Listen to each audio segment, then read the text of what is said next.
Então, vamos assistir o vídeo aí para vocês poderem ter o conceito aí final da unidade 1 e apresentar o trabalho depois sobre a parte da apostila, das aulas que nós tivemos e o fechamento com esses vídeos. Aí vocês fecham a unidade 1 apresentando para mim esse trabalho que eu pedi para vocês, certo? Então, vamos lá. Aqui ele fala um pouco sobre o que são as máquinas assíncronas e os motores de indução. Deixa só eu ver se ele está apresentando. Não, eu não estou apresentando para vocês. Como eu faço? Nossa, desaprendi, hein? Não sei mais. Ah, é aqui.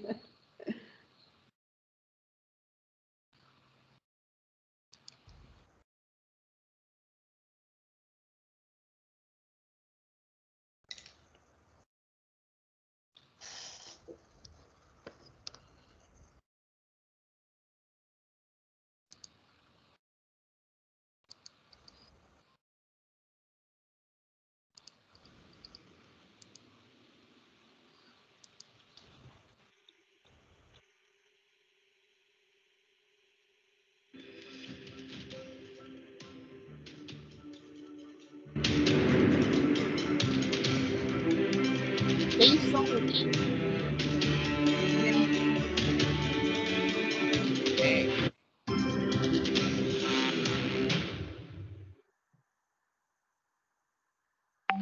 Bom, nós estudamos até agora os transformadores e vemos o transformador ideal, no qual discutimos as leis básicas e evoluímos até o transformador real, em que aparecem todas os componentes que desviam aquele transformador de um transformador ideal. Agora nós vamos começar a trabalhar com as máquinas rotativas. Nós vamos começar a trabalhar com as máquinas rotativas, começando pelos motores de indução. Também são chamados de máquinas assíncronas. Os motores de indução é a máquina elétrica, são as máquinas mais utilizadas na humanidade.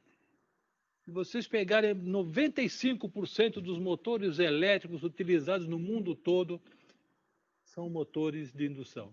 Então, daí a sua importância. Não existe processo industrial em que o motor de indução não aparece. Então, por essa razão, eu peço a vocês especial atenção para entender essa máquina, que foi a responsável aí pela revolução industrial que tivemos no final do século XIX, início do século XX. Né?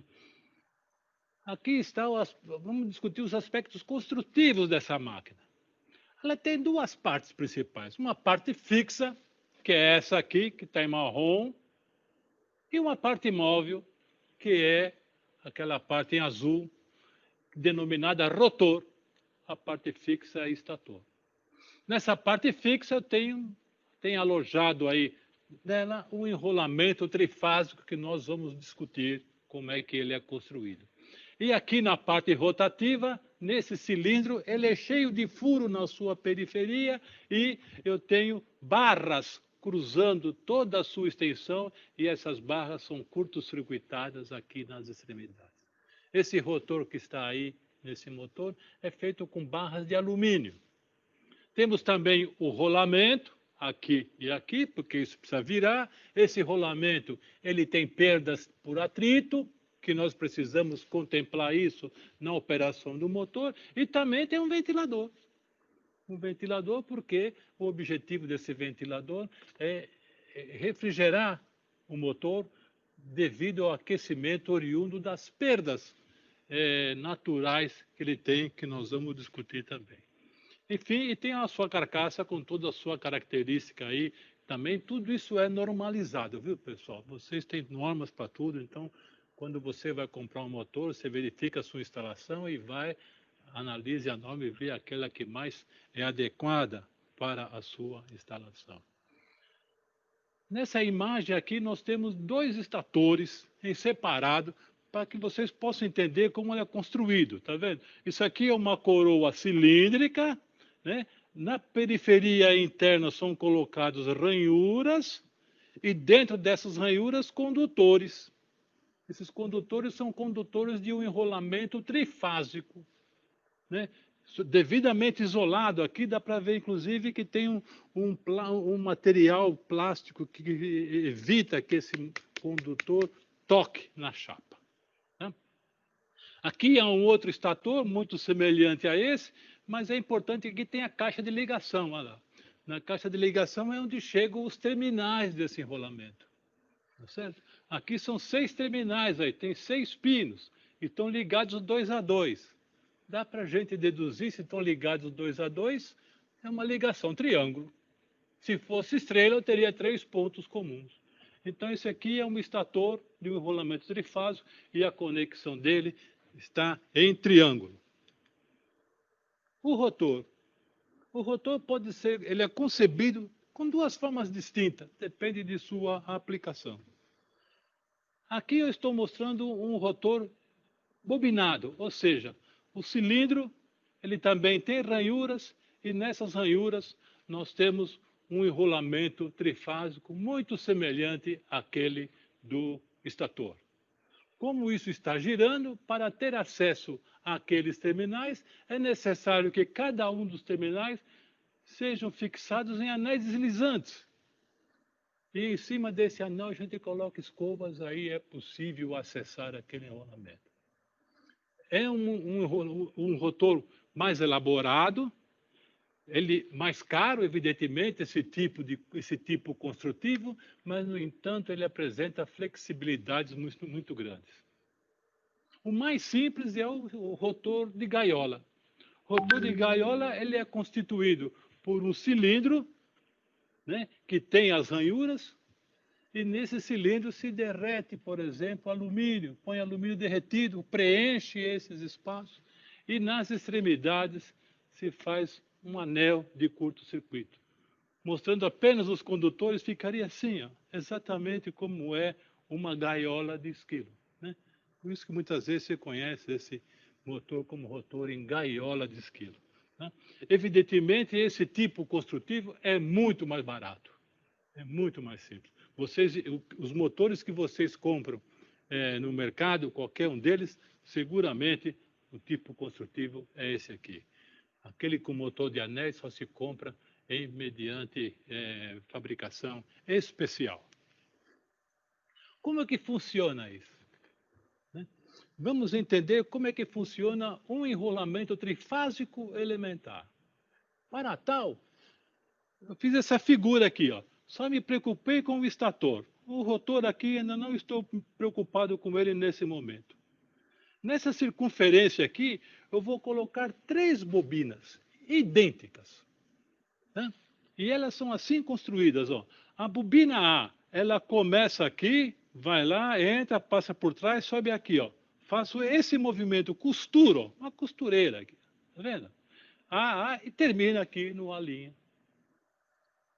A bobina B, idêntica à bobina A, ela começa a 120 graus depois, ó. Então daqui até aqui é 60, daqui até aqui 120. Então a B começa aqui, ó. Olha só, o enrolamento dela é aqui, ó. B, belinha. Começa aqui e termina aqui. Por fim, a bobina C, que começa a 120 graus depois das B, ó. 60, 120. Começa aqui e vai lá, começa aqui e vai lá, e assim por diante. Né? Então eu tenho 3 bobinas idênticas com o mesmo número de espiras, situadas no espaço 120 graus uma da outra. Nessa imagem aqui eu tentei representar isso, ó. A bobina A', a bobina B', a bobina C'. Eu conectei isso aí em estrela. Poderia ligar em triângulo, não tem diferença alguma.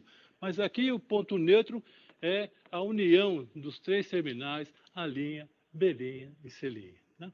E os terminais A, B, C são ligados à rede. Essa rede é uma rede trifásica.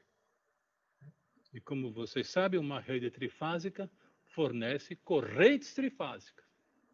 E correntes trifásicas são 3 correntes que têm mesma amplitude, aí, IM, IM, IM, e mesma frequência, ômega, ômega, ômega, e são defasadas 120 graus uma da outra. Vamos ver o efeito dessas correntes aqui, para entender como funciona o motor de indução, né? Então, eu só quero lembrar o seguinte, por exemplo, eu vou fazer o T variável aqui. Então, por exemplo, para T igual a zero, então vai ficar IA é igual a IM cosseno de zero. Cosseno de zero é 1. Então, IA vai ser igual a IE. Se T é igual a zero, aqui vai ficar IM cosseno de menos 120. Menos 120 é menos meio o cosseno. Então, vai ficar uma corrente B menos IM sobre 2. E a corrente IC, que vai ser IM cosseno de menos 240, porque o T é zero, cosseno de menos 240 também é menos meio. Então, a corrente C vai ser menos IM sobre 2 também. Então, eu terei nesse instante, em T igual a zero, olha aí, corrente na fase A, IM, corrente na fase B e na fase C, menos IM sobre 2. Então, veja, corrente positiva é aquela que entra, corrente negativa é aquela que sai, né? Então, entra uma corrente IM na fase A e sai metade dessa corrente em cada uma das outras duas fases, na fase B e na fase C. Vamos ver qual é o efeito disso aqui. Olha só. Essa corrente A, ela entra pelo terminal A e sai pelo A', aqui. Entra pelo A, o A é esse terminal. Para entrar, eu denoto aqui por uma cruzinha, entrando, é o rabinho da flecha. E aqui, ela está saindo, então é a ponta da flecha. Então, a corrente entrou aqui, saiu aqui. Acho que vocês entendem essa notação, já fizemos isso em outras ocasiões. Para a fase B está aqui, ó. A corrente é menos IM sobre 2, é negativa. Então, ao invés de entrar no B, ela sai do B e, evidentemente, tem que entrar pelo B'.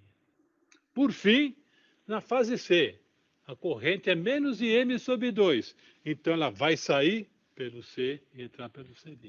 Então, eu terei 3 correntes entrando, 3 correntes saindo, como se fosse uma bobina aqui, ó.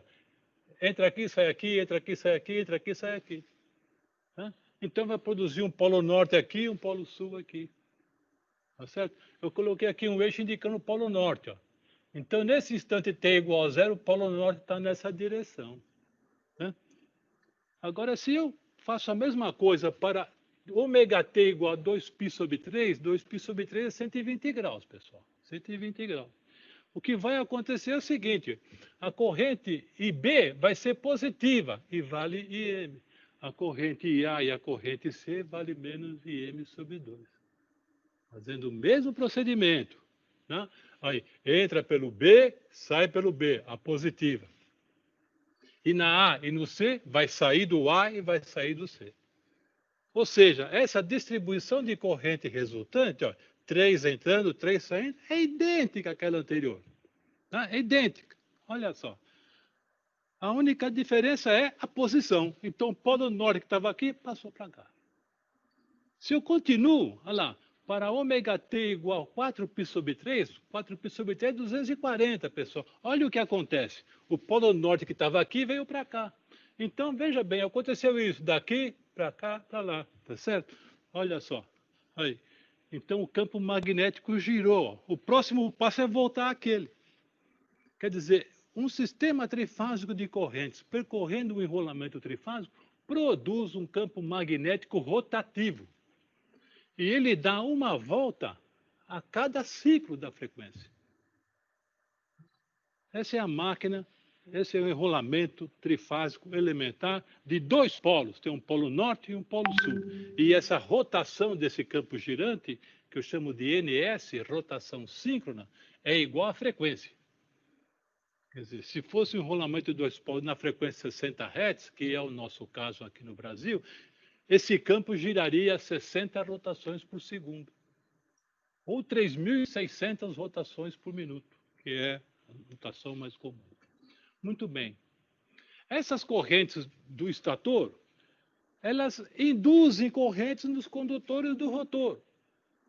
Sempre em sentido contrário, ou seja, aqui eu tenho corrente do estator saindo e aqui entrando. Então, em frente às que estão entrando, eu tenho correntes induzidas saindo. Em frente às que estão saindo, tenho correntes do rotor entrando. Tá certo? Não fica exatamente alinhado, porque os parâmetros do rotor e do estator são diferentes. A indutância e a resistência são diferentes. Então, há um desalinhamento, que está aqui caracterizado. Ó. Há um ângulo entre elas. Esse ângulo é que produz o conjugado.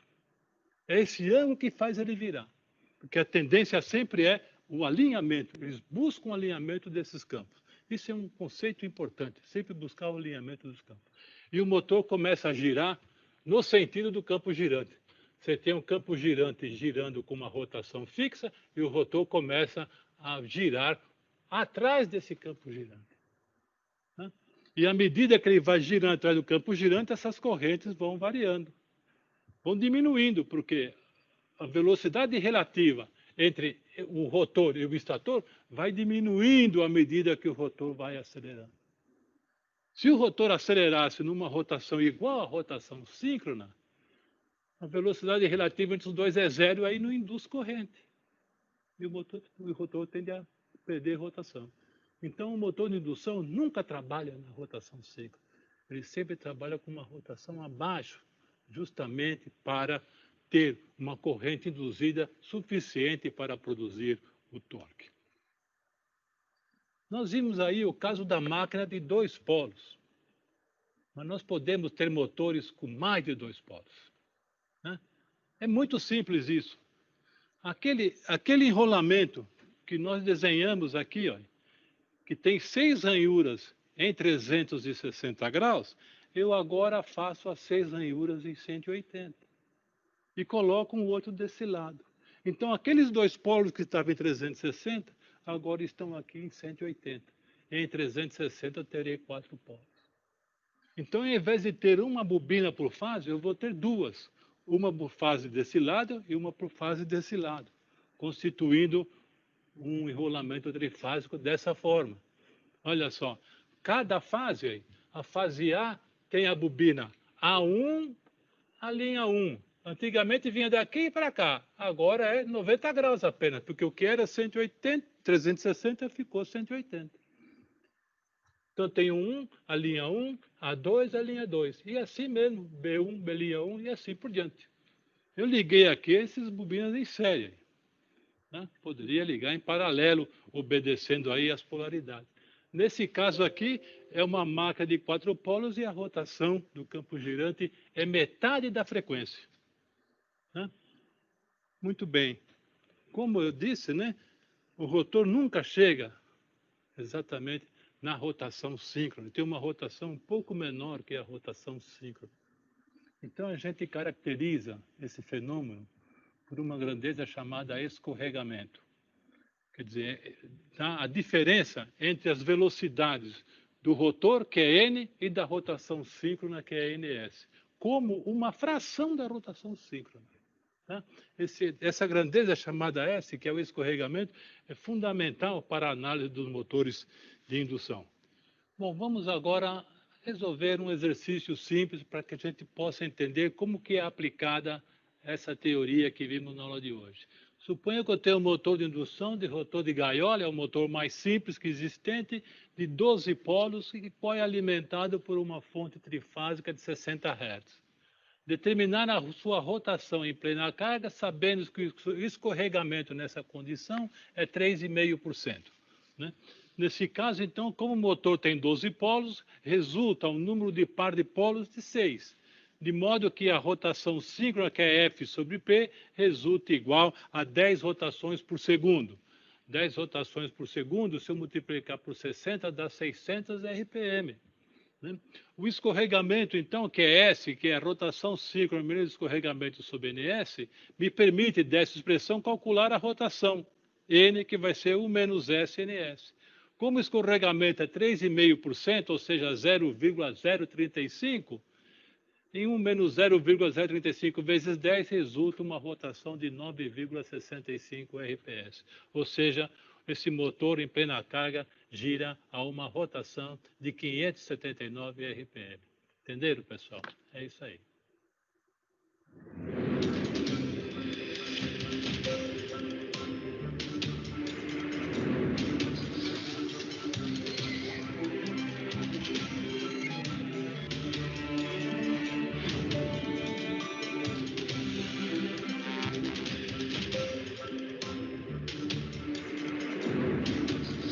Vídeo aberto.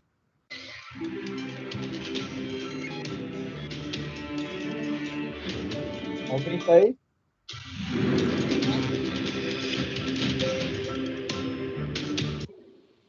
Estou aqui sim, não fui embora não. Ô, professor, Oi, ele não comeu bola na parte que ele fala da ligação, não? por quê? Eu tive a impressão de ele ter falado uma coisa e depois, na conclusão dele, ele ter invertido. O que? Na ligação estrela-triângulo? Isso. Eu tive a impressão, não sei se eu tô certo.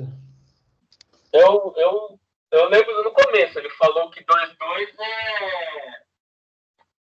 é triângulo. Fosse um só, seria estrela. Não faz diferença. Essa explicação dele não faz diferença se é estrela ou triângulo a ligação. Não faz diferença, exatamente. Ele falou que tanto faz. Ele só mostrou no começo a tampa da ligação do motor aberta e dizendo que ali era uma ligação estrela. Da forma que estava representado, era uma estrela. Exatamente. Mas para o motor tanto faz, se é estrela ou triângulo. É apenas ao modo de ligação. Ele mostrou no início a representação da ligação do motor estrela. Mas vale, né, vocês observarem, a hora que vocês forem montar a apresentação de vocês, fazer observar o início do vídeo e o final para ver se a conclusão dele está batendo ou não. Tá bom. Certo? Vamos lá. Agora ele continua aqui, ele fala da parte das máquinas assíncronas, falando aí das características do motor.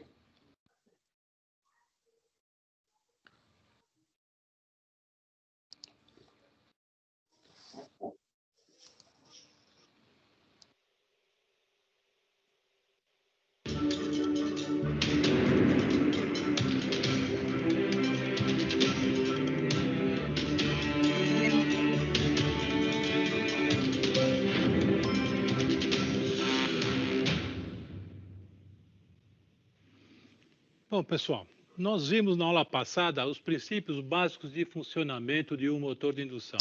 Ou seja, como ele vira, a gente já sabe. Agora vamos analisar as características desse motor de indução. Quais são as propriedades inerentes de sua operação? E como que a gente consegue prever o seu desempenho quando esse motor é utilizado para acionar uma determinada carga?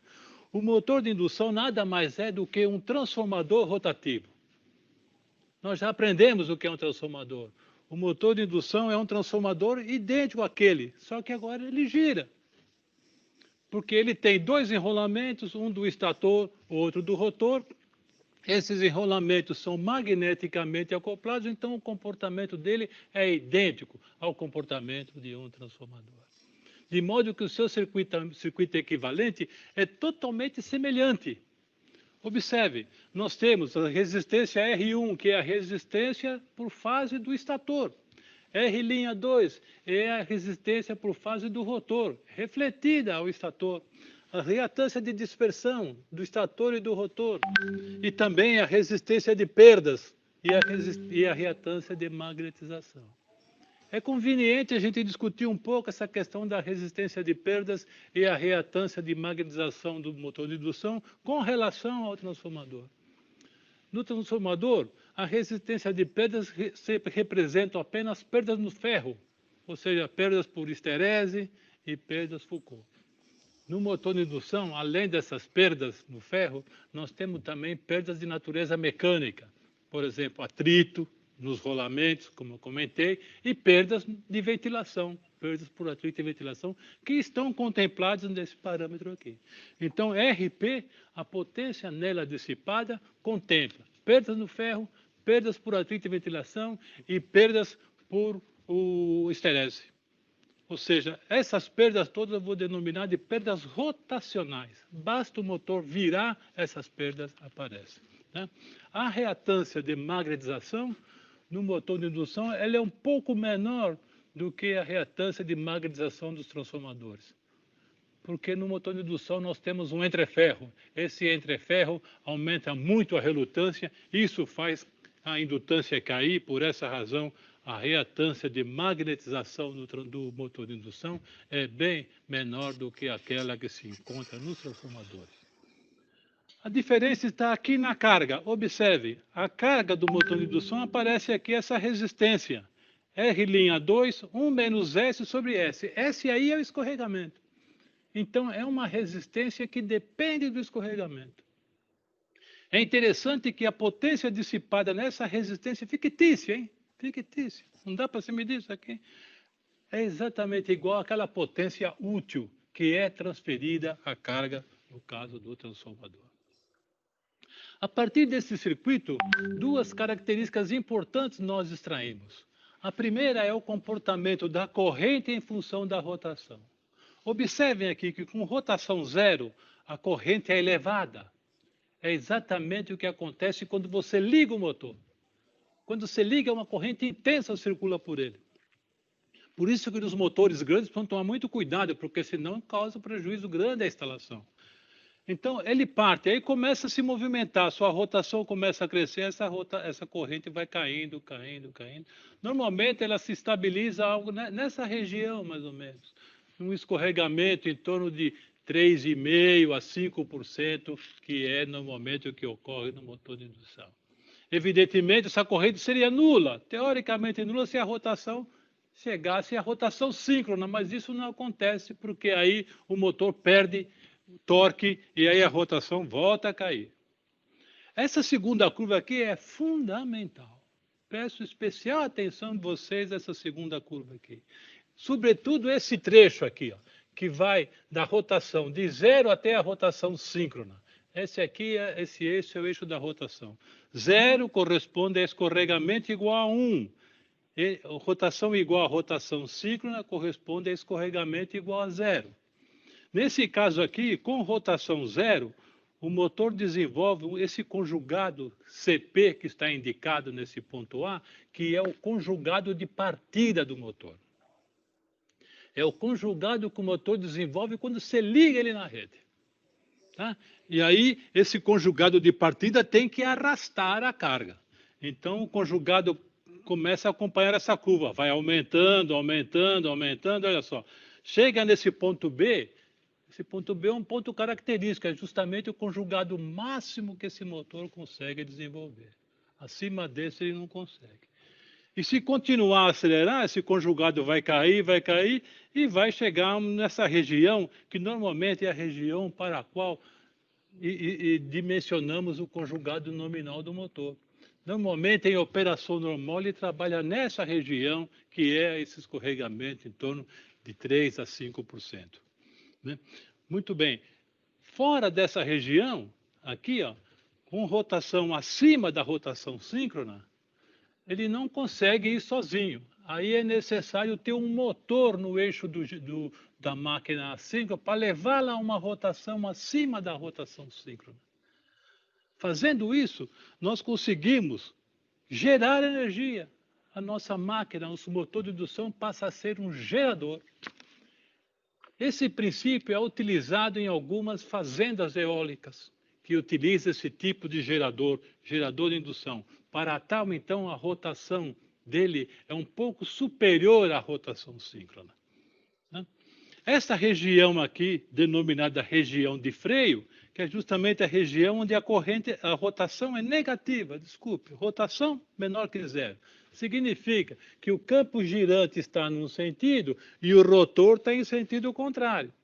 Aí ele freia. Acho que vocês já fizeram essa experiência, esses ventiladores de teto. Está virando num sentido, você pega e quer que vire em outro sentido. Você pega, liga e desliga imediatamente. Você vê que ele está virando, freia, depois volta a acelerar. Esse intervalo em que ele vai freando é justamente essa condição de operação. Então, na parte de operação como motor, o que nos interessa de fato é o conjugado de partida, o conjugado máximo e o conjugado nominal. Né? Os motores de anéis ou de rotor bobinado, como eu comentei, nós temos acesso ao rotor através dos anéis. Né? Os anéis em cima dele correm 3 escovas, então você pode inserir coisas em série com o enrolamento do rotor. Então, peguei aqui um exemplo de um motor de anéis, no qual tem aqui os terminais ABC, que são ligados à rede elétrica, e os 3 terminais do rotor são ligados a 3 resistores ligados em estrela, como está ali indicado. É interessante verificar que, dependendo do valor dessa resistência, aquelas características se alteram. Por exemplo, aqui estão, essa curva superior é justamente aquela primeira, é a curva de corrente em função de rotação para o caso do motor operando com aquela resistência nula, que é a condição normal de operação. Se nós colocarmos uma resistência R1 diferente de 0, olha o que acontece. A corrente de partida cai e a curva passa a ser essa, ou seja, é uma corrente menor. Então, isso é conveniente quando se quer acionar uma carga que exige uma corrente de partida grande. Colocando uma resistência maior ainda, a curva cai mais, a queda é mais acentuada. Quer dizer, a inserção de resistência no rotor, um dos seus efeitos é reduzir a corrente de partida, o que é muito conveniente para grandes motores. E qual é o impacto desse resistor na curva de conjugado rotação? Vejamos aqui, conjugado em função da rotação. Esta curva que eu estou indicando, ó, é a curva de conjugado rotação com resistência nula, ou seja, condição normal de operação. Tá? O conjugado de partida é pequeno e vai aumentando, chega ao máximo e tende a 0 quando a rotação é a rotação cíclica. Introduzindo uma resistência diferente de 0, observe, a curva que era essa passa a ser esta. Aqui. Tá? Ela dá uma deslocada para a esquerda. O que é interessante é que esse valor máximo se mantém. Ele não é afetado pelo valor da resistência. Mas, no entanto, isso afeta sensivelmente o conjugado de partida. O conjugado de partida, que era esse, passa agora a ser esse aqui. Então, é um conjugado de partida superior. Aumenta o conjugado de partida, é conveniente isso. Né? Você pega um elevador que está muito carregado, você quer fazer ele subir, então, nessa condição, você tem um conjugado de partida elevado, é conveniente esse tipo de operação. Aumentando ainda mais a resistência, observe, o conjugado de partida cresce mais ainda. E a corrente cai, quer dizer, então eu consigo, né, com a manipulação daquele resistor, ter correntes de partida adequada e conjugado de partida aumentado. Cai a corrente e aumenta o conjugado. Veja como isso é interessante e isso é muito conveniente na operação. No entanto, eu volto a insistir. Esse resistor ele não pode ficar permanentemente inserido no motor. Então, nós utilizamos isso só por ocasião da partida. Aproveitamos essa propriedade que a corrente cai e o conjugado aumenta. Quando ele adquiriu uma certa velocidade, aí eu vou curto-circuitando esses resistores até que na operação normal os resistores estão permanentemente curto-circuitados e eu passo a trabalhar com as curvas características originais, que são essas duas. Né? Muito bem. Balanço de energia. O balanço de energia no motor de indução é importante para a gente entender exatamente os fenômenos que estão associados a essa máquina. A máquina começa recebendo uma potência PF da fonte. Aqui eu tenho uma rede de energia elétrica que fornece uma quantidade de energia que eu calculo por essa relação. Raiz de 3, V de linha, I de linha, cosseno φ. Essa expressão nós já estudamos quando vimos circuitos trifásicos na aula anterior. Essa potência fornecida, já de início no estator, parte dela é dissipada em perda Joule no estator, que é esse termo PJE, que está aqui calculado por 3R1 e 1 ao quadrado. Essa é a perda Joule, responsável por aquecimento. Esse 3 aqui é pelo fato de ser trifásico, viu, pessoal? Não vai esquecer disso. Tá? Ainda no rotor, nós temos as perdas rotacionais, que são as perdas no ferro, as perdas por atrito e ventilação que estão contemplados aqui nessa parcela. Então, da potência fornecida, desconto os perda-joule no estator, desconto as perdas rotacionais, o que sobra disso passa para o rotor. Tudo isso ocorre no estator. Daqui para frente é o que vai ocorrer no rotor. No rotor ainda, nós temos uma parcela de perdas, que é essa parcela PJR, perda-joule no rotor. A perda-joule no rotor, 3 R'2 e linha 2 ao quadrado. São perdas de energia que vão produzir calor no motor. Finalmente, o que sobra de tudo isso é a potência útil, ou seja, é a potência que eu tenho disponível no eixo do motor, que vai ser utilizada para acionar uma carga. Essa potência útil é a potência que é dissipada naquela resistência que eu comentei com vocês agora há pouco, ou seja, 3 R'2 o menos S sobre S e linha 2 ao quadrado. Essa é a potência disponível no eixo da máquina. Tá? Então, volto a insistir, nós temos 3 parcelas de perdas. Perda-joule no estator, perda-joule no rotor e as perdas rotacionais, que tem 2 parcelas, perda no ferro e atrito e ventilação. E, por fim, a potência útil, que é aquilo que a gente vai usar para acionar uma carga. Dessa forma, é possível calcular o rendimento, que é a relação entre essa potência útil e a potência fornecida. Esse rendimento normalmente é especificado em porcentagem. E em todos os catálogos de motores vocês encontram esse rendimento, porque é algo exigido por lei. Né?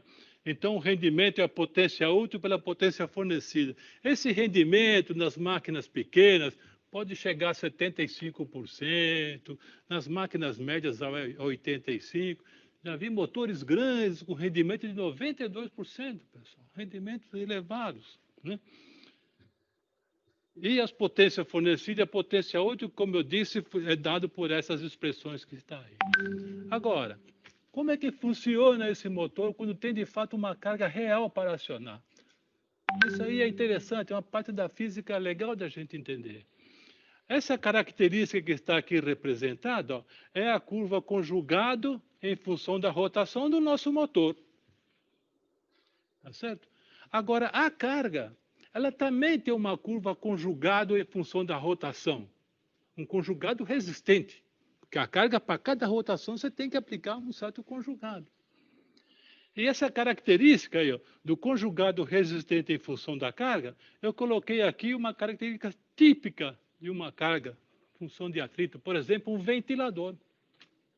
O ventilador tem mais ou menos uma característica conjugado rotação dessa forma, uma parábola, né? O conjugado depende do quadrado da rotação das pás.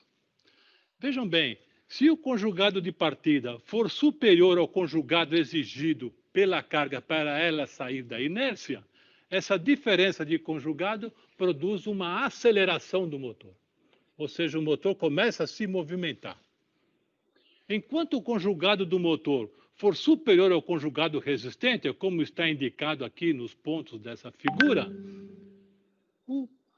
a velocidade vai crescendo. Vai crescendo. E a rotação sobe, passa pelo conjugado máximo, até o momento em que o conjugado desenvolvido pelo motor coincide com o conjugado resistente da carga. A partir desse instante, o conjugado de aceleração é nulo, ou seja, a rotação se mantém constante e se estabiliza nesse valor aqui. Esse ponto é denominado aí o ponto de trabalho do sistema. Né? Por fim, na hora da gente escolher o motor para acionar uma certa carga, nós precisamos escolher esses motores dentro de uma família de motores que nos é oferecido. Então, os fabricantes desenvolveram 3 tipos de famílias de motores que se encaixam em praticamente todos os acionamentos exigidos. O mais comum é esse categoria N, que é uma categoria em que eu tenho um conjugado de partida em torno de 1,5 conjugado nominal, que é considerado normal, e o baixo escorregamento. Se você for comprar um motor num fabricante qualquer, sem falar nada, é esse tipo de motor que você vai receber. Né? Esse é o motor categoria E. O outro é o categoria H. Esse motor já tem um conjugado de partida bem elevado. Observe, mais que 200% o conjugado nominal. Mais que 2 vezes o nominal. Ele tem um escorregamento um pouquinho maior que o anterior, mas é um bom escorregamento aí. Esse motor já é um motor um pouco mais elaborado. O rotor tem materiais adequados que permitem ter uma resistência maior para ele e de modo que ele tenha um baixo escorregamento. Por fim, o motor categoria D, que é esse aqui. Tá? É um motor que tem um conjugado de partida bem elevado, quase 3 vezes o conjugado nominal, mas tem baixo escorregamento. É muito indicado para cargas que exigem um conjugado de partida elevado, como é o caso de elevadores, algumas correias transportadoras e assim por diante. De qualquer forma, sempre que você vai acionar uma carga através de um motor, você irá se encaixar numa dessas categorias. Então, é muito conveniente você ter um conhecimento muito bom da sua carga, como que ela se comporta e, a partir disso, escolher o motor adequado. Espero que vocês tenham gostado dessas aulas do motor de indução, que é a máquina mais importante da humanidade no momento. Mais de 95% das máquinas elétricas do mundo é de motores de indução. De modo que eu espero que vocês gostem disso e aproveitem para estudar um pouco fora da aula. Obrigado.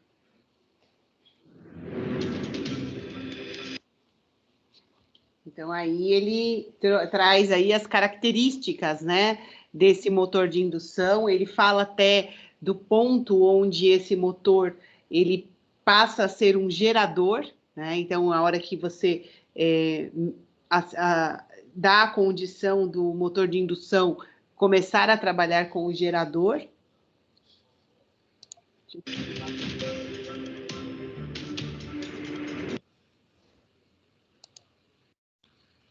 Beth, Oi. referente a esse assunto do gerador, ele passa a ser um gerador quando eu ultrapassar o RPM que ele é projetado para trabalhar, de trabalho. É. Se ele trabalha em 7.000 RPM, se eu girar ele em 8.000, eu estou gerando energia. Você vai começar a gerar energia. O princípio, por exemplo, quando você... eu fui visitar as usinas eólicas e eles mostraram para mim como que funciona, né? Além da turbina, né? Ele tem um gerador lá dentro. Ele tem um motor que funciona como gerador. Então, quando aquele eixo da turbina, que a pá começa a girar, e o eixo ele tem um redutor, né? E ele entra numa velocidade acima da velocidade do motor, ele entra em processo de geração. Aí aquele conjunto passa a ser um gerador eólico. Mas lá em cima ele tem um gerador, ele tem um motor. E esse motor ele serve para quê? Para manter a hélice girando, não ficar parada. Na verdade, ela para. Né? Se você pegar o princípio de funcionamento de um aerogerador, né, que é o conjunto, ele tem uma velocidade mínima de vento para gerar energia. Se ele não tem aquela velocidade mínima de vento, ele não consegue fazer o eixo girar a ponto do motor para iniciar a geração. Ele não consegue atingir aquele ponto do torque, né? Então, ele para a turbina. Ele pega as pás e ele vira as pás no eixo da própria pá, de maneira que o vento passe por ela e não faça o eixo girar. Ele freia ela. Uhum. Né? E então ele tem alguns movimentos. Ele faz o movimento na vertical para ela se colocar, né, como se fosse uma bandeira na posição do vento, na posição ideal do vento, e ele gira também em cada uma das pás. Ele faz o eixo, ele rotaciona a própria pá de maneira que ou ela está num ângulo adequado para acelerar a velocidade, chegar na velocidade de geração ideal, ou ele põe ela numa condição que o vento passa e não gira nada. E se começar, por exemplo, a girar excessivamente, ele freia. Além de virar a pá de maneira que o vento passe, para ela não perder o controle e não pegar fogo, ele freia ela. Ele entra no processo que é o que ele falou do torque negativo, né? Que é a hora que ele começa a virar para um lado e o eixo está virando para o outro. Então, ele faz ela frear. Porque se ele perder o controle ali, ela pega fogo. Então, é assim, ela é segura? Ela é segura. Mas tem algumas condições ali que podem ocorrer, que pode causar um acidente, né? Então, eles têm toda uma telemetria, né, de velocidade de vento, de incidência de vento, de velocidade do eixo, né, para garantir que ele está estabilizado e que ele não vai acelerar fora de controle, que o vento que está chegando é o vento ideal, né, para não... Então, eles têm ali o controle ideal do vento. Se tiver mais vento do que o necessário ou menos vento, ele para de funcionar. Ele prefere não gerar do que entrar numa condição insegura de geração. Ok. Entendeu? Sim. E aí você tem esse exemplo também para outros tipos de geração, né? Não só para esse. Cadê o...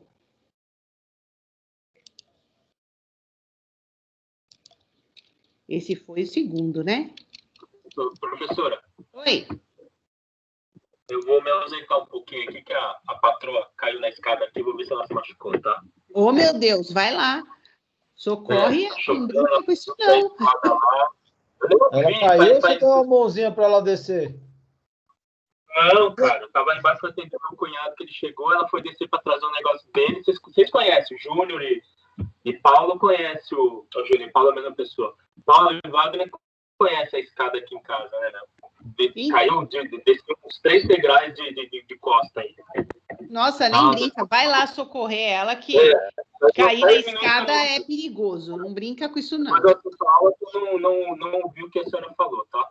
Não se preocupe. Tá bom, daqui a pouco eu vou. Prioridade é socorrer agora. Vai lá. Tá bom.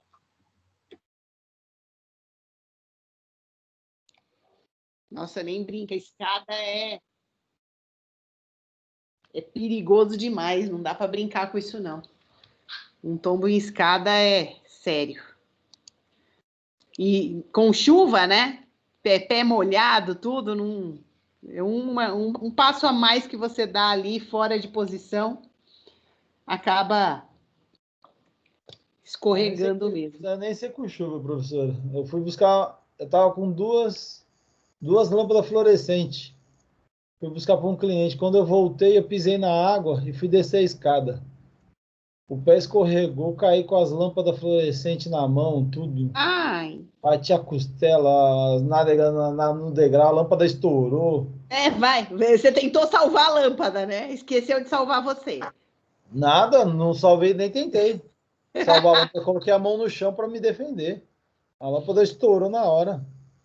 Nossa, eu morei numa casa que tinha uma escada que, além de ser assim, uma escada muito comprida, na parte mais alta dela, ela fazia uma curva. E, para ajudar, ela era de mármore branco e eu morava numa avenida. Imagina a cor que ficava a escada. Vixe. Toda semana que você chegasse lá para limpar, a escada não estava branca, ela estava cinza, né, de tanta poeira. E a minha mãe, não, queria tudo impecável, né? Não. Lava a escada. Mas era quase toda semana a Elizabeth caindo da escada, né? Porque eu escorregava e ia embora, né? É que eu me agarrava no corrimão, mas por muitas vezes eu acabei me machucando, né? E assim, hoje, né, olhando tudo que a gente estuda de segurança do trabalho e tudo mais, a gente vê que não é brincadeira, né? Não, escada não, um degrau que você escorrega já é perigoso, né? Você se precipitar a escada abaixo é pior ainda. A gente nem gosta de brincar, né? Brincadeira errada. Não dá para abusar, não. Escada não se brinca. Então vamos continuar lá a apresentação do nosso amigo aí.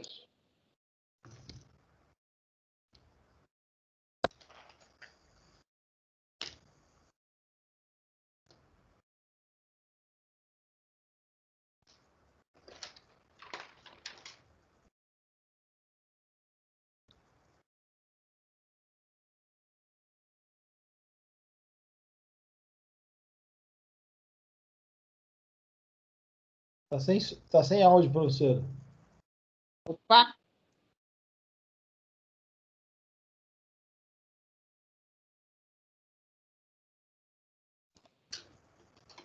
O que eu fiz de errado aqui?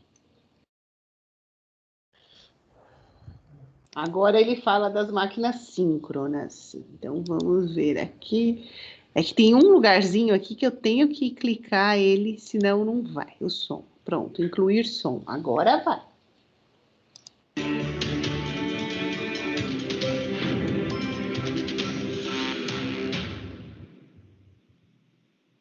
Bom, na aula passada nós vimos os princípios de funcionamento da máquina síncrona, né? No qual nós identificamos que, independente do tipo de rotor, se ele é de polos lisos ou polos salientes, o princípio de funcionamento é o mesmo, ou seja, nós temos um enrolamento percorrido por corrente contínua que fica no rotor. Essa corrente contínua produz uma distribuição de campo magnético, que no entreferro essa distribuição é senoidal, e imprimindo uma rotação no rotor através de uma turbina ou de um motor diesel, esse campo magnético que passa a ser rotativo induz no estator uma tensão variável senoidalmente no tempo. Se o enrolamento for trifásico, o que normalmente acontece, essas tensões induzidas são tensões trifásicas, ou seja, 3 tensões de mesmo módulo, mesmo valor eficaz, defasadas 120 graus uma da outra, idêntico àquela que nós estudamos quando vimos lá circuitos trifásicos. Vocês já devem estar careca de saber disso. Mas, enfim, não custa dar uma reforçada. Agora nós vamos ver algumas características da máquina síncrona. A máquina síncrona, como todo equipamento, tem uma identidade. Uma identidade que define lá características de funcionamento dessa máquina. A máquina síncrona é uma delas, né? A primeira característica importante é uma característica extraída do que nós chamamos de ensaio em vazio dessa máquina. O ensaio em vazio é o primeiro ensaio que é feito numa máquina síncrona assim que ela é construída. Ela sai da linha de fabricação, vai para uma bancada de testes, é acionado através de um motor, conectado ao eixo dessa máquina, e a máquina é levada até a sua rotação nominal, que é a rotação que ela foi especificada para gerar a tensão com a frequência desejada. No nosso caso aqui, volto a insistir, 60 Hz. Né? Vocês viram no exemplo de Itaipu, dá aquela rotação de 1,25 RPS. Mas, enfim, gira-se essa máquina na rotação nominal e, sem fazer mais nada, esse primeiro ensaio que você faz na máquina, se observa se tem vibrações, se não tem ruídos indesejáveis. Quer dizer, uma série de problemas mecânicos, se porventura existirem, já aparecem no ensaio em vazio, simplesmente girando a máquina na sua rotação nominal. Então, daí a razão desse ensaio ser importante. Mas, além disso, nós queremos extrair uma característica que é justamente uma característica elétrica, que é justamente o fato de como que essa tensão nos terminais da máquina se comporta se nós variarmos a corrente de excitação. Isto é, o rotor, peguei aqui um rotor de 2 polos, simples, podia ser mais, evidentemente, ele tem uma bobina enrolada sobre ele, e através de anéis, nós temos acesso a esse enrolamento. Então, vamos colocar aqui uma fonte de tensão contínua controlável, um amperímetro aqui para medir essa corrente que eu estou chamando de corrente de excitação. Essa corrente é contínua, hein? Contínua, constante no tempo. O rotor está aqui. Através de um motor, aciona-se esse rotor na rotação síncrona, que é aquela rotação F sobre P. Muito bem. Evidentemente, como você tem um fluxo magnético produzido por essa corrente contínua, vai induzir no estator tensões senoidais. Como o ensaio é em vazio, que significa sem carga nenhuma nos terminais do estator, eu coloco aqui apenas um voltímetro para medir a tensão que surge naqueles terminais em função daquela corrente de excitação que foi injetada. Muito bem. Faça esse ensaio, aumenta-se, põe um valor de corrente, mede a tensão. Muda aqui, verifica o que aconteceu ali. Ou seja, eu registro a tensão nos terminais da máquina em função da evolução dessa corrente de excitação. Olha que tipo de gráfico a gente obtém fazendo este ensaio. E que conclusões nós podemos extrair daí, já logo no início do primeiro ensaio dessa máquina. Tá? O que se observa é que, com corrente de excitação reduzida, olha lá, existe uma proporcionalidade entre a corrente de excitação e a tensão nos terminais. Isso é, se eu dobrar a corrente de excitação, dobra a tensão aqui. Ou seja, a característica começa a linear. Mas à medida que nós vamos aumentando essa corrente de excitação, observe, começa a ocorrer um desvio do trecho linear. Isso é devido à saturação do material magnético. Vocês se recordam, quando nós estudamos transformadores, comentamos esse fenômeno. Né? À medida que você aumenta o fluxo no material ferromagnético, ele começa a atingir aquela região que chamamos de saturação, que é justamente o início dessa curva que começa o trecho da saturação na máquina.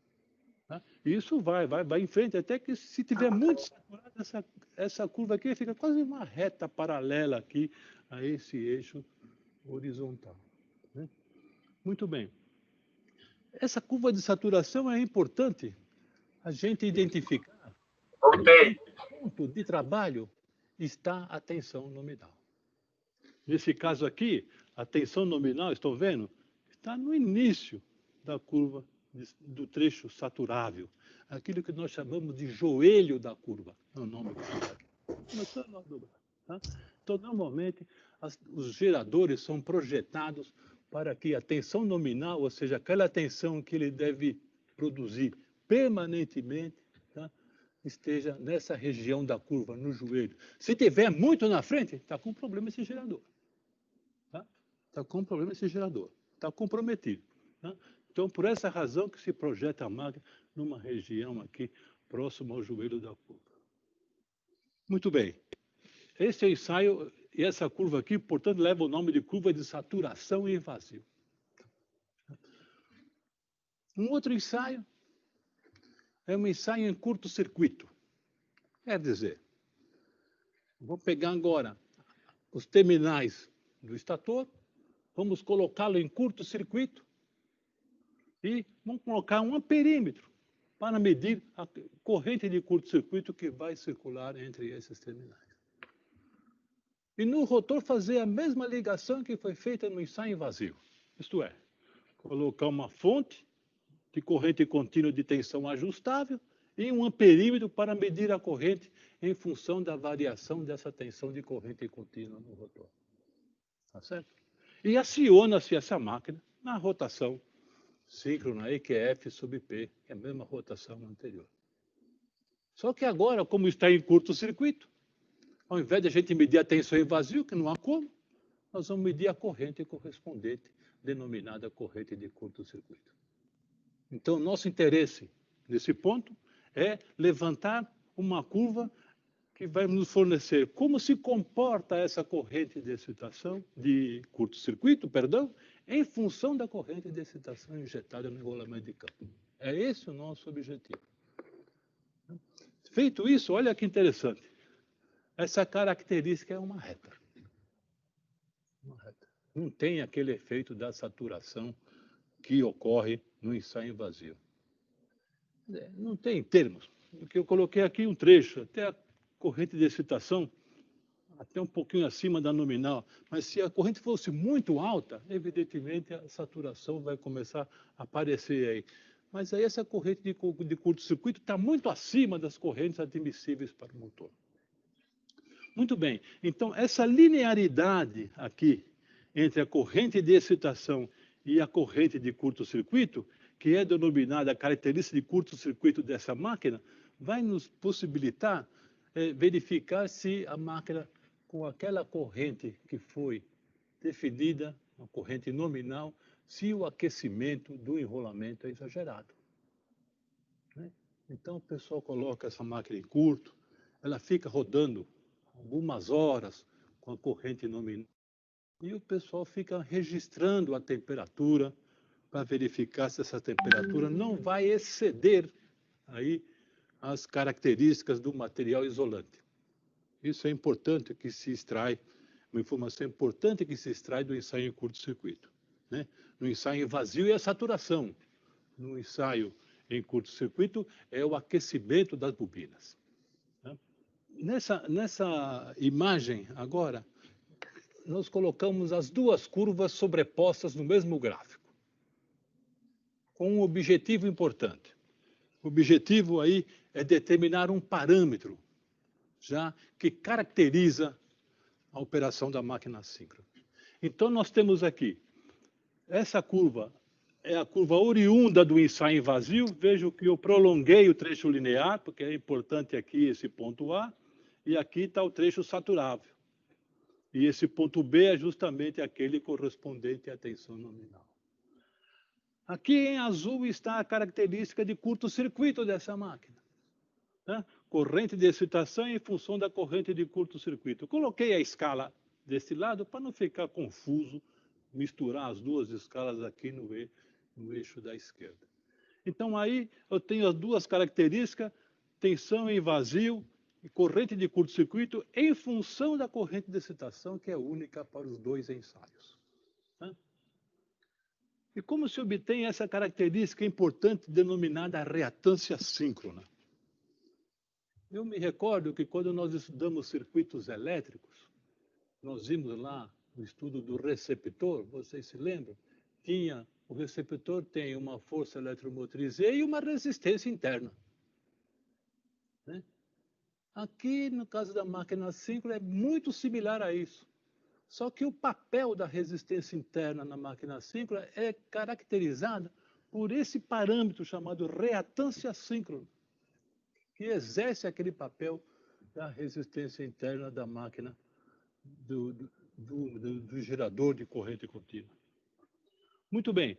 Então, aqui, essa reatância síncrona, observe, eu tenho a tensão especificada a corrente de excitação aqui, que eu vou chamar de S, levanto uma horizontal aqui, obtenho esses pontos. A seria a tensão nos terminais da máquina, se a máquina fosse linear, não tivesse saturação. B é justamente a tensão nos terminais da máquina contemplando a saturação, ou seja, o caso real. Então, com a máquina que ela tem saturação, a tensão nos terminais é B. E C é a corrente de curto-circuito, a escala é essa, correspondente a essa corrente de excitação. Então, eu tenho duas tensões. Uma é a tensão real, que é sob a curva de saturação. Uma hipotética, se a máquina fosse linear, que é essa aqui A. E, finalmente, esse ponto C, que é o correspondente à corrente de curto-circuito para a mesma corrente de excitação. A minha reatância síncrona é definida como sendo igual a V0, vou voltar aqui na figura para que vocês possam entender, V0 é essa tensão aqui. Tensão que eu tenho nos terminais da máquina se não houvesse saturação. Caso hipotético. Dividido por raiz de 3 ICC. ICC é a corrente de curto-circuito. É a mesma corrente aí, para essa corrente de excitação aqui. Tá claro? Essa relação, esse raiz de 3 que aparece aí, porque é trifásico, né? Aquela tensão V0 é a tensão de linha. Por isso que eu divido por raiz de 3 para achar a tensão de fase.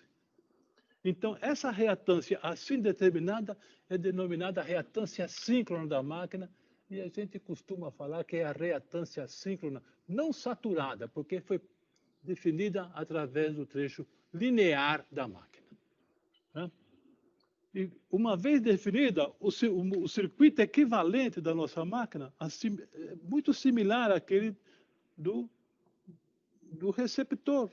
A única diferença é que, ao invés de uma resistência, eu tenho aqui JXS, que é a reatância síncrona definida lá dentro. Então, a força eletromotriz é zero, que depende da corrente de excitação.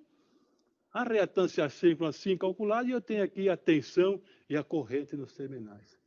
Esse modelo, pessoal, resolve 90% dos problemas de máquina síncrona em regime permanente.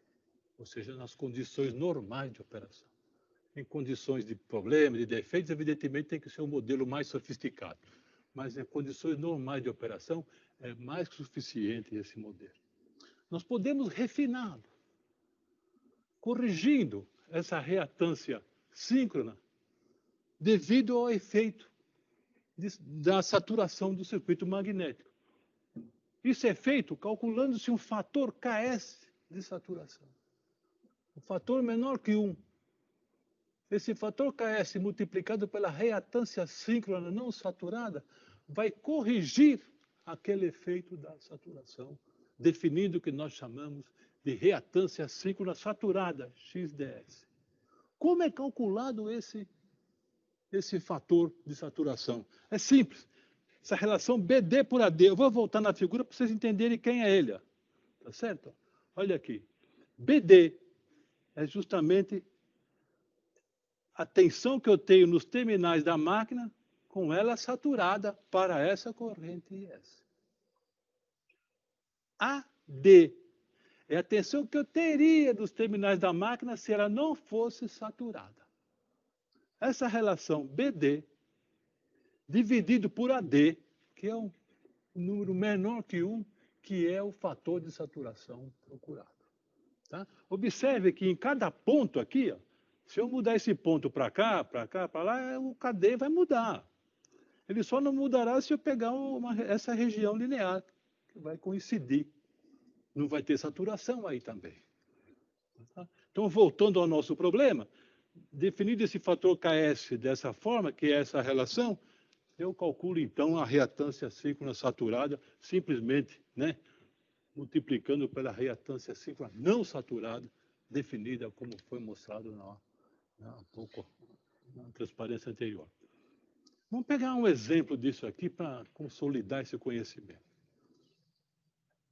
Olha, um gerador de 500 kVA, 440 volts, trifásico, 60 Hz. É um geradorzinho bom, mas é um gerador de emergência isso.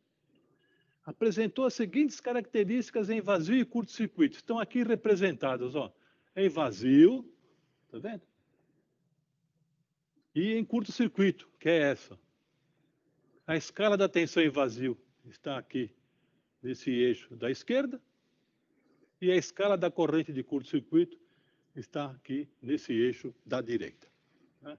E aqui, nas abscissas, eu tenho a corrente de excitação. Tá claro? Então, nós queremos calcular a reatância síncrona contemplando a não linearidade. Está claro? Seguindo o procedimento, primeiro eu calculo a corrente nominal. Ele quer que calcule essa reatância para a corrente nominal, que normalmente é o que se deseja.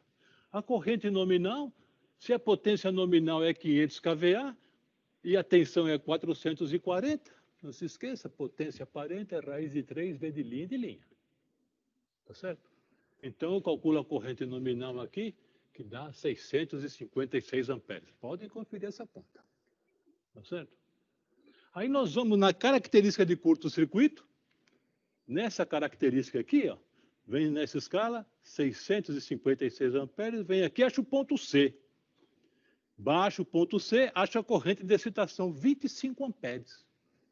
Quer dizer, eu preciso de 25 amperes para produzir 656 amperes com a máquina em curto-circuito.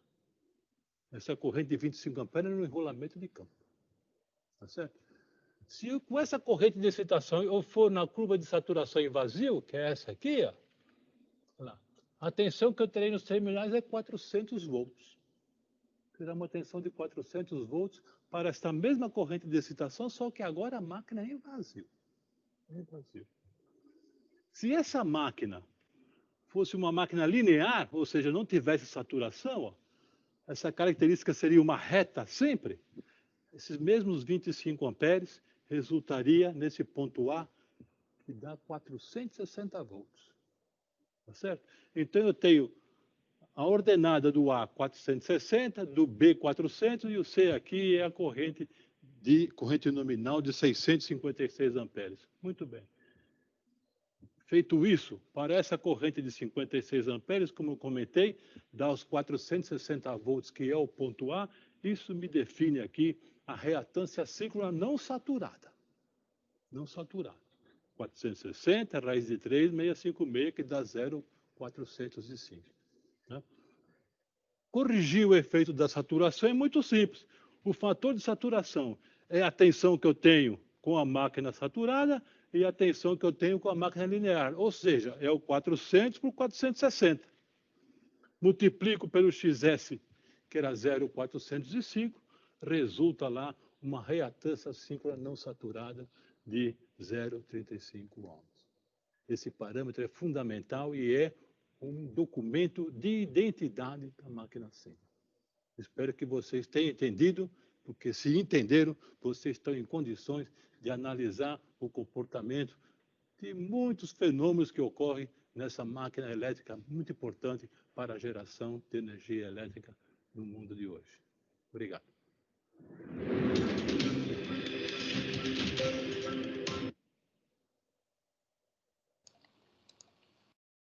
Então, aí vocês perceberam que o final ele fez o fechamento, né? Mostrando aí uma característica muito importante, né? Da máquina síncrona, né? Essa correção da reatância.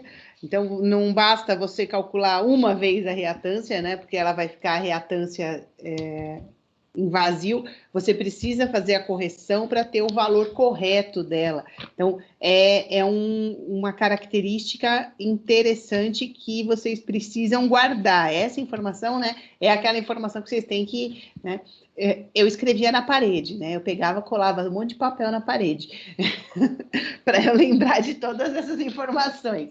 Então, esse monte de fórmula, todas essas coisas que precisava lembrar, características importantes, eu deixava, né, hoje a gente chama de quadro de gestão à vista, né? Na época, minha mãe falava que era um monte de papel colado na parede. Mas são características aí que são interessantes, que a gente precisa realmente guardar essas informações, porque são informações que a gente vai usar, né? E aí, por último, tem a máquina de corrente contínua, né? Como é que a gente trabalha aí com as questões das máquinas de corrente contínua? A máquina de corrente contínua, né, pelo próprio nome já diz, né, ela está trabalhando aí com corrente contínua.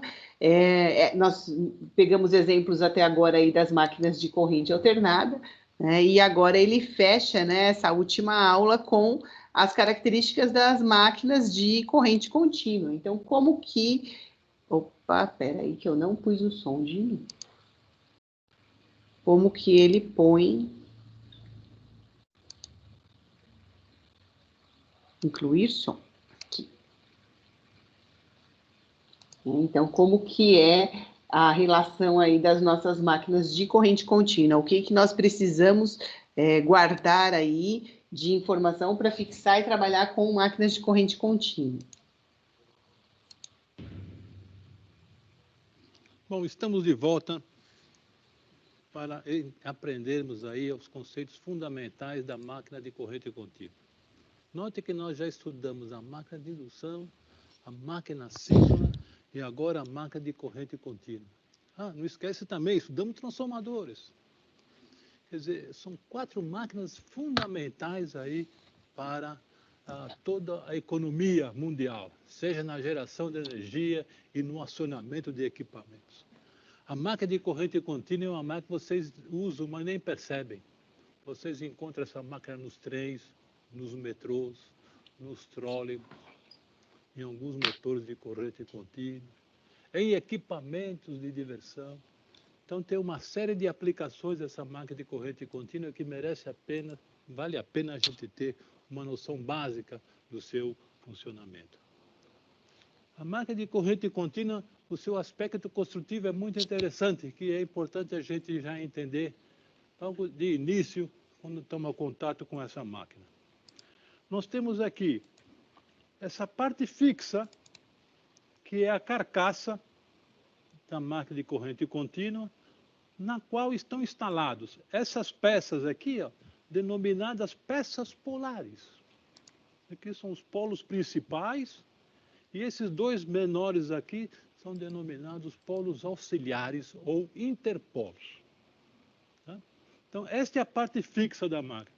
A parte interna, que é denominada de armadura, ou rotor da máquina, ele é constituído por um cilindro ranhurado, onde estão alojados os condutores do enrolamento da armadura.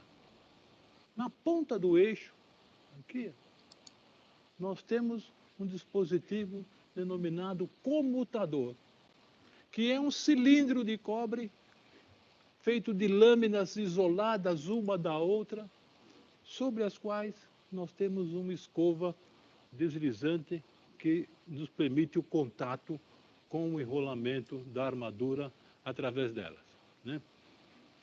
Essas peças, tudo isso tem uma série de enrolamentos também. O polo principal, nós temos um enrolamento de campo principal, que é esse aqui, enrolamento principal. Esse enrolamento e esse são percorridos por correntes no mesmo sentido, por essa razão se coloca eles em série. E nós temos também enrolamentos auxiliares no polo principal, que são esses aqui, são denominados enrolamentos série, que pode ou não existir em todas as máquinas. São enrolamentos eventuais, né? E também aqui nos interpolos tem os seus enrolamentos associados em série, que são percorridos pela mesma corrente também. Nós vamos ver a função de cada um deles, né? Primeiro, a montagem dessa máquina. Aqui está o rotor, onde nós temos o enrolamento da armadura. Nós vamos ver como esse enrolamento é construído já, dando um zoom nessa figura. E aqui está a parte correspondente à carcaça, onde nós temos a peça polar. Em vermelho aqui é o enrolamento de campo principal, e esse enrolamento em azul aqui é denominado enrolamento compensador. Ele passa numa ranhura feita sob as peças polares. São poucas as máquinas que utilizam enrolamentos compensadores, mas precisamos saber que existem. E temos aqui os interpolos, que tem o rolamento que é esse azul aqui, tanto aqui em cima como aqui embaixo, né? Aqui um zoom do rotor, como eu comentei com vocês. Observem, olha só. Aqui em laranja são lâminas de cobre isoladas uma da outra. Então, uma bobina começa numa lâmina, entra aqui, vai na ranhura até o final, lá por trás volta na outra lâmina 180 graus, na outra ranhura 180 graus, volta aqui e o seu terminal é ligado na lâmina seguinte. Aqui começa outra bobina, que vai para lá, volta, mesma coisa. E o seu terminal na lâmina seguinte, e assim vai enrolando, até completar todo o enrolamento. Uma lâmina começa numa lâmina, termina na outra, e assim vai costurando essa máquina, constituindo aí o que nós chamamos de enrolamento da armadura, né? E os enrolamentos de campo são aqueles que nós comentamos. O principal, o enrolamento amortecedor, o enrolamento de interpolo. Em cima do enrolamento de campo, eu posso ter um outro enrolamento aí, que é um enrolamento auxiliar para fazer algum outro dispositivo uma das aplicações importantes é o enrolamento de enrolamento série, como a gente vai verificar. Muito bem. Aqui nós temos uma imagem já de uma máquina já construída, industrial, onde é possível identificar aqui todos os enrolamentos. Ela tem 4 polos, tem o enrolamento de campo principal, tem o enrolamento auxiliar aqui embaixo, dá para se ver perfeitamente, e aqui estão os enrolamentos do interpolo. Tá? E tudo isso é feito uma conexão desses enrolamentos de modo a obter polo norte, polo sul, polo norte, polo sul. Mesma coisa no interpolo, polo norte, polo sul, polo norte, polo sul. Tem que ter sempre essa sequência para que a gente produza aí uma máquina bem equilibrada magneticamente. Aqui nós já temos a armadura completa. Olha lá, os condutores passam aqui e vão ligados no comutador que está na ponta do eixo lá. É uma construção sofisticada, precisa ser cuidadosa e caprichosa para que isso aí funcione direitinho, sem problemas de isolação ou coisas desse tipo. Aqui nós temos uma vista, né, de como que é uma máquina dessa pronta. É importante para que os engenheiros possam localizar, tem todas as dimensões adequadas para a instalação. Princípio de funcionamento. Não tem jeito. Máquina elétrica, o princípio de funcionamento básico é a lei de Faraday mesmo. Então, se eu pegar aqui uma só peça polar, não vou representar o resto da máquina. Percorrido por corrente contínua nesse sentido. Essa bobina aqui, corrente entra aqui e sai aqui. Entra aqui e sai aqui. Estão associadas em série essas duas bobinas. Tá certo? Vai produzir um fluxo nessa direção. Regra da mão direita. Entra aqui e sai aqui, para lá. Tá? As flechinhas estão indicando o sentido do campo magnético. Então, se eu peguei esse condutor que está aqui, ele está virando nesse sentido. Sentido horário. Eu vou ter uma força eletromotriz que obtém o sentido pela regra da mão esquerda, EBV. EBV. Tá certo? O B está aqui, o V para lá. Então, a força eletromotriz para dentro, positiva.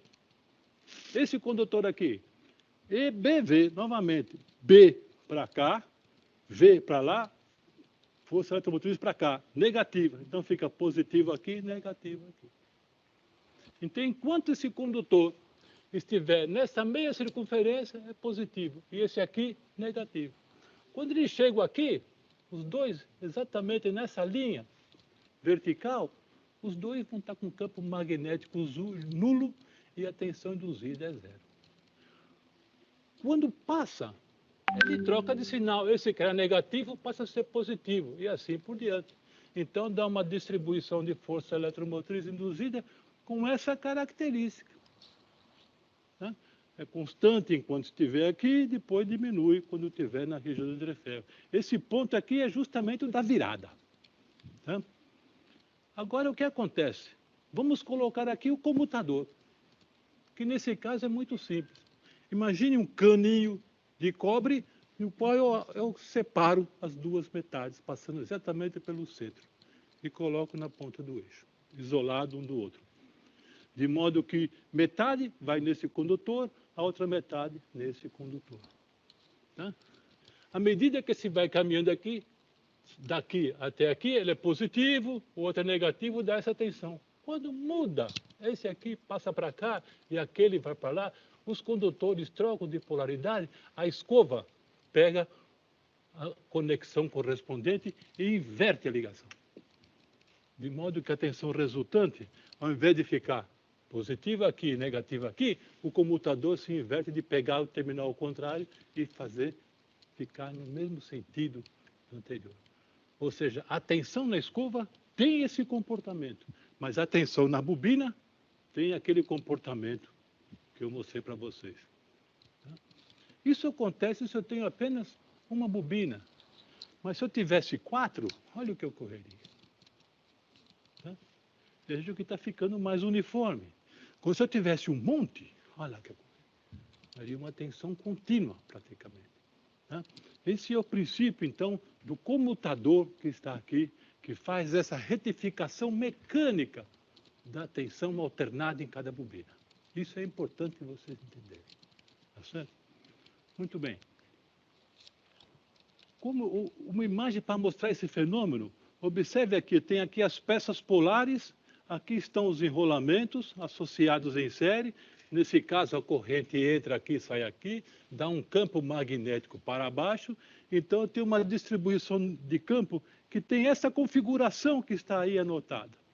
É importante observar que esse campo magnético nessa região é zero, e à medida que eu vou avançando aqui, esse campo magnético cresce, fica constante durante um certo trecho, porque o entreferro aqui é uniforme, saio dessa região, volta a ser zero lá. Então dá uma distribuição como essa vermelhinha aqui, ó. Tá vendo? Zero, sobe, fica constante, zero e assim por diante. Tá certo? E depois o trecho aqui negativo. É o mesmo fenômeno desse lado aqui. Tá? Retificando isso, ou seja, mostrando essa imagem aqui já retificada, como se a armadura fosse plana, eu teria uma distribuição de campo desse jeito aí. Eu gosto desse tipo de representação, fica mais fácil entender. Mas, enfim, independente disso, essa tensão vai resultar lá no que nós chamamos de força eletromotriz induzida E, que foi devido a esse fluxo φ. Então, essa corrente de excitação produz o fluxo, esse fluxo induz uma força eletromotriz E, porque isso está virando. Tá certo?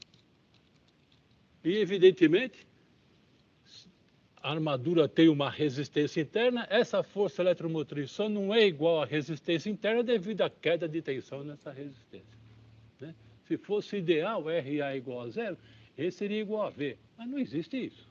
A resistência interna sempre existe e é diferente de zero. Então, é uma equação muito simples, como nós vimos, esse V é igual a E mais RA e A. Essa é uma equação básica do motor de corrente contínua. A tensão nos terminais do motor é igual à força eletromotriz aplicada mais a queda na resistência interna. E essa força eletromotriz interna depende de dois parâmetros, de duas grandezas, mais precisamente. Uma delas é a corrente de excitação, que vai impor o fluxo. Ou seja, a força eletromotriz depende do fluxo. E também depende da rotação, porque é necessário ter movimento. Se não tem movimento, a força eletromotriz é nula. Então, essa força eletromotriz é proporcional ao fluxo e à velocidade angular, ômega. Ômega é 2π vezes a rotação, 2π. É melhor representar assim, que facilita a representação das equações. Então, essa força eletromotriz é uma constante que depende do motor, em função de suas dimensões, do seu enrolamento, enfim, e do produto, do fluxo produzido pela corrente de excitação e a velocidade dessa máquina. Né? Esse fluxo, por sua vez, está aqui na máquina linear, naquela que não tem saturação, ele é diretamente proporcional à corrente de excitação. Esse C aqui, gente, é uma constante de proporcionalidade entre o fluxo e a corrente de excitação, no caso em que a máquina é linear.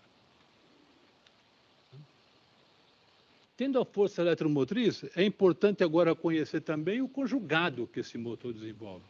O conjugado de um motor, a sua função principal é desenvolver um conjugado passional, uma carga. Tá certo? Esse conjugado se relaciona com a potência mecânica através da relação potência mecânica igual ao conjugado mecânico vezes a velocidade angular. Você lembra disso da física? Isso aí vale aqui também. Tá certo? Potência mecânica conjugado mecânico vezes a velocidade angular. Tá certo? Como que eu obtenho essa potência mecânica aqui? V vezes IA, já fizemos isso quando estudamos o receptor. É a potência elétrica fornecida ao motor. RA e A são as perdas Joule que eu tenho no enrolamento. A potência fornecida menos a perda Joule é a potência mecânica que esse motor vai desenvolver. Tá certo? Essa potência mecânica é o conjugado mecânico vezes ômega. Mas, por sua vez, a força eletromotriz, que é Kφ ômega, resulta que essa potência mecânica, que é o produto E vezes IA, resulta Kφ ômega IA igual ao conjugado mecânico vezes ômega. Então, o conjugado desenvolvido é o produto Kφ IA. Veja que ômega aqui cancela. Tá certo? Então, o conjugado desenvolvido pelo motor é diretamente proporcional ao produto do fluxo magnético produzido pela corrente de excitação vezes a corrente da armadura. Não esqueçam disso, tá certo? Muito bem. Existem vários tipos de conexões desses enrolamentos. O mais simples dele é a excitação independente, no qual eu tenho uma fonte externa alimentando o enrolamento de campo, e aqui eu tenho a armadura alimentada pela fonte. Aí. Quando nós não temos disponível uma fonte auxiliar, nós podemos fazer a ligação shunt, ou seja, colocar em paralelo com a armadura. Mas aí eu coloco um reostato de controle para ajustar a corrente. Essa é a ligação shunt. Ou a ligação série, quer dizer, o enrolamento de campo é percorrido pela própria corrente da armadura. Isso é o que ocorre nos trens. Os motores de trens, do metrô, é feito com a ligação série. Ou até a ligação composta, no qual tem enrolamento de campo principal e enrolamento série. Como eu falei, os dois enrolamentos ficam um em cima do outro, como eu mostrei na primeira imagem lá. Né? Para consolidar isso aí, vamos pegar esse exemplo. Motor de corrente contínua, 250 kW, 400 volts corrente contínua, 700 amperes de corrente nominal, 2.000 RPM a rotação nominal, 0,64 ohms é a resistência da armadura. Esses aí são dados do motor. Né? Qual será a rotação da armadura quando a corrente for 75% da nominal? Se eu reduzir, ela era 700, reduzo para 75% disso, vou calcular qual é a nova rotação e o torque nessas condições. Tá? Então, aqui é o nosso circuito, é independente, essa corrente é constante, então esse fluxo é constante, não muda, enquanto não mudar essa corrente, não muda o fluxo, e aqui eu tenho a tensão de 400 volts e a corrente.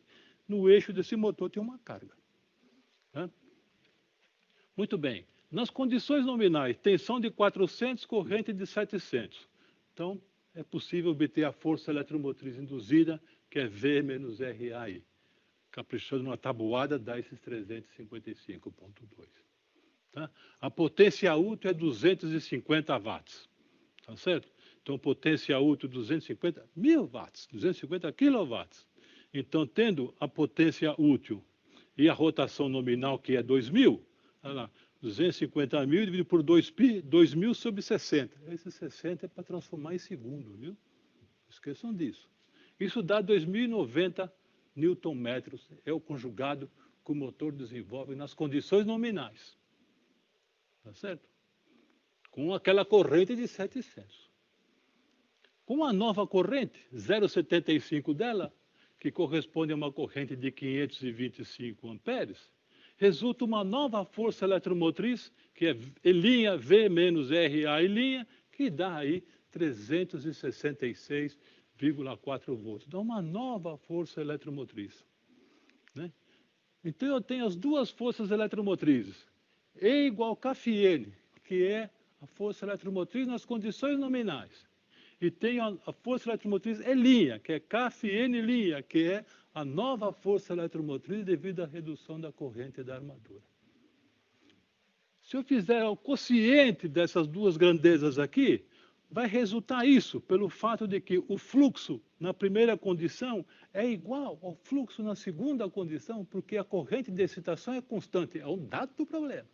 Corrente de excitação constante implica fluxo magnético constante. Então, a relação entre forças eletromotrizes é exatamente a mesma relação que eu tenho entre rotações.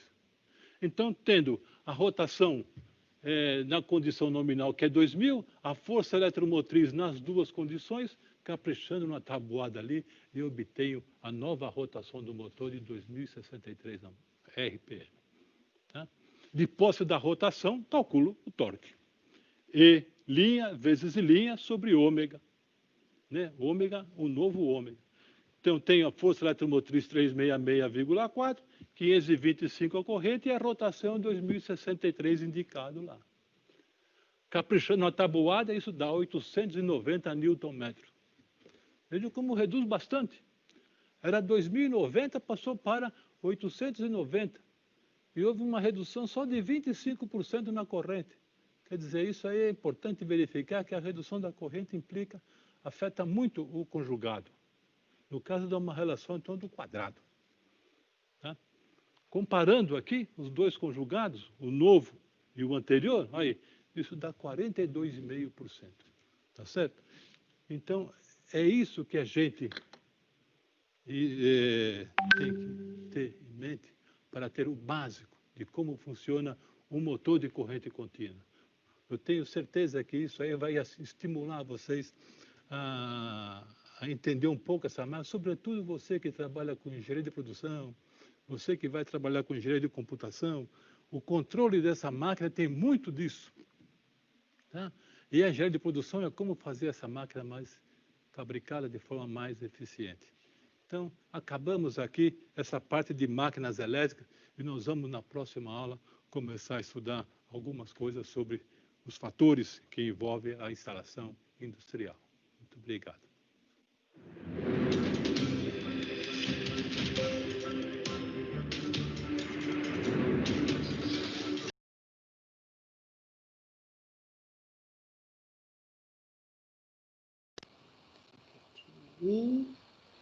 Então, aí nós fechamos, né, os vídeos que vocês vão precisar usar para montar a atividade. Eu postei a atividade lá na pré-aula da unidade 2 para vocês. Quer ver como que ficou lá? Tá aqui. Deixa eu passar ele para cá, que fica mais fácil de ver. Então, ela ficou aqui. Olha lá. Tá lá, tá na pré-aula da atividade 2, certo? Eu pus o link dos vídeos que vocês têm aí. Essa atividade é para o dia 26. Vocês vão falar sobre as máquinas assíncronas, síncronas e máquinas de corrente contínua, tá? Vocês podem dividir entre vocês os assuntos, não precisa todo mundo falar de tudo, né? Tem como vocês dividirem aí, não... É uma atividade para vocês, tá? Como vocês são poucos, dá para vocês dividirem e fazer uma apresentação bacana, né? O que eu preciso que vocês tenham fixado de conhecimento desses assuntos? Quais são os tipos das máquinas, né? Síncronas, assíncronas e de corrente contínua. Quais são as principais semelhanças entre elas? Quais as diferenças entre elas? Uma característica que diferencia, que você fala assim, quando você olha, você fala, essa máquina é corrente contínua, essa máquina é assíncrona. Né? Uma coisa marcante delas, para vocês saberem olhar e falar assim, não, é essa, né? E quais são os pontos importantes que você deve ressaltar aí de cada uma? Alguma característica, alguma coisa que você vai precisar usar sempre quando você estiver trabalhando com aquele tipo de máquina, tá? É uma atividade em grupo. Vocês podem preparar o material, me enviar por e-mail, mas lembra que eu quero que a aula que vem vocês apresentem esse material para mim. A apresentação da aula que vem é de vocês, para fechar esse assunto da unidade 1 e já começar a iniciar a caminhada da unidade 2. Essa atividade é uma atividade que está valendo 500 pontos das atividades de sala de aula para vocês. Beleza? Beleza. Tá fácil. Bico. Bico. Só que não. Ah, pronto. Só que não. Coisa pra caramba pra falar. Dia 26 é complicado, mas vamos que vamos, né? Por que dia 26? Eu já estou pedindo isso para vocês de antes da prova. Eu postei isso dia 28 do mês passado. Aí vocês falaram, não dá porque tem prova. Aí eu falei, tudo bem, depois da prova a gente faz. Depois da prova é hoje. Já vai virar um mês. É isso aí, vamos fazer, pronto. Vamos fazer. Faz. A gente fecha isso, esse assunto da unidade 1, aí depois a gente já começa a falar um pouquinho, né, das questões aí da unidade 2, que a gente já vai começar a falar Nossa, deu branco. Cadê a apostila? Gente, apagou. Que feio. Do controle de velocidade das máquinas rotativas. Tá? Eu postei lá no WhatsApp alguns vídeos mostrando para vocês como que funciona, como é o funcionamento do gerador dos aerogeradores, que eu tinha falado para vocês. Legal. Professor, Oi? referente ao gerador, Sim. Eu tenho três enrolamentos, né, de espiras. Sim. Eu posso ter 3 tensões diferentes? Não, eles têm que estar se você tiver 3 tensões diferentes, ele não vai. Ele vai estar sem sincronia, né? Você consegue? Ele não vai funcionar direito. É como se você tivesse uma roda triangular. Ele não vai girar como deveria. Ele não vai ter o efeito da senoide, entendeu? O amortecimento dele, você não vai conseguir ter. Ele não está em sincronia. Quando você tem as tensões alteradas, né, é como se você estivesse com falta de fase. Né? Funciona. Algumas coisas funcionam, outras não vão funcionar. Né? Depende do que você tem ligado na sequência dele.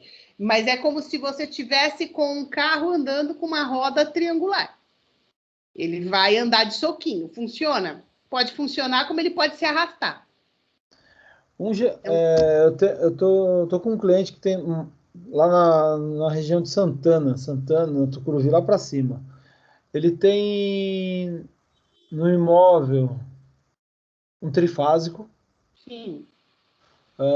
Entre fases ele tem todos 220. Entre fase neutra ele tem 127, né? 2 127 Sim. E um Sim. 220. Ele tem um entre fases que está com 220? Entre fase e neutra. Você tem 110, 110. Isso. Mais um 110. E o outro? 220. Entre fase e neutra. Não, mas o neutro você está pegando sempre do centro. Ele não podia estar. Ele não está pegando. A segunda ele não está pegando do neutro. Não tem como ele dar 220 com fase neutro direto, velho.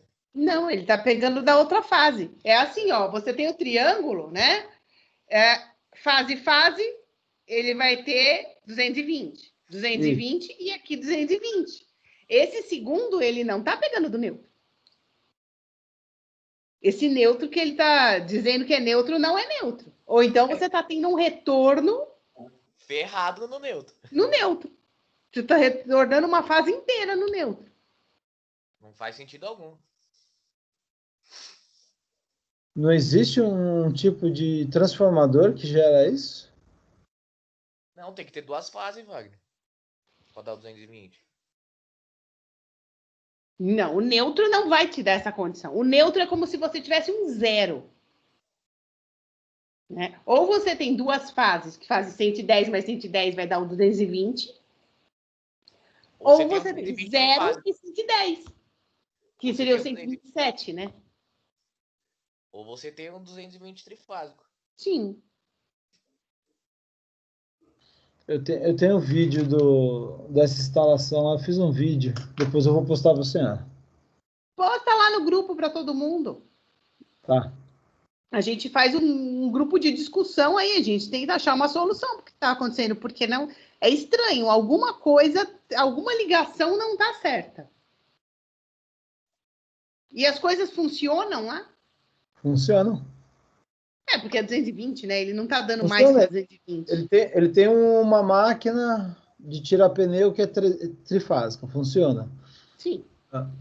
Aí o compressor dele que está no 220, mas aí peguei fase que dá o 220. A iluminação dele eu coloquei nessa forma, 220, mas fase neutro. Sinistro demais. Não tem como, velho. Como que você montou a iluminação 220 fase neutro, Wagner? Não tem fase. Do jeito que eu estou te explicando. Então Peguei ficou o neutro. Ficou 220 a iluminação, se você colocou fase neutro. 220. faz sentido algum. Desculpa. Tem alguma coisa que não está fazendo sentido nesse neutro 220 aí. É que a gente tem que investigar a instalação inteira para achar, mas que tem um erro, tem. Então, aí que está um detalhe. Eu desliguei todo o circuito interno Sim. e testei só o da rua. A entrada. É.